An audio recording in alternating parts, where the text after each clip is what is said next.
Chapter 4 of The Courage of Sarah Noble by Alice Dalgleish. Chapter 4 Night in the Cave. It was a fair piece of land, with the trees already cleared. Men had come over from Milford on the coast to buy the land from the Indians. They had cleared it and divided it into plots for the houses. The land sloped down to the great river, and beyond the river were the Indian fields. It was in the hill across the river that Sarah and her father found a place hollowed out that would do for the night. "And tomorrow I will make it larger and build a shed and a fence," John Noble said. They took from Thomas the heavy load he had been carrying, bedding and pots, seeds for planting. See how heavy the load is on his back?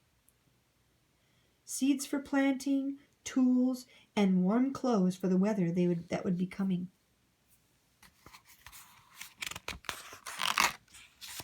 "Tonight we do not need to eat that dry Johnny cake," Sarah said. It was easy to make a fire outdoors and to stir up a big pot of bean porridge. They ate there by the fire, with only the sounds of the evening talk of the birds. Later, when they had gone to bed, Sarah lay looking out at the fire, which still glowed in the darkness. It was cold in the cave, but Sarah was comfortable. Under the quilt she had wrapped herself in her warm cloak. Now the night sounds began. Sarah lay and listened. Was she keeping up her courage, or was she being afraid? A branch snapped in the darkness. "Father?" "Yes, Sarah." "Do not be afraid, Father. I think an owl fell off a branch." There was the sound of small footsteps. "Father?" "Yes, Sarah." "That is perhaps a woodchuck. It cannot be Indians." "No, of course not." John Noble smiled in the darkness. Then there came a strange odor that made Sarah choke. "Father?" "Yes, Sarah."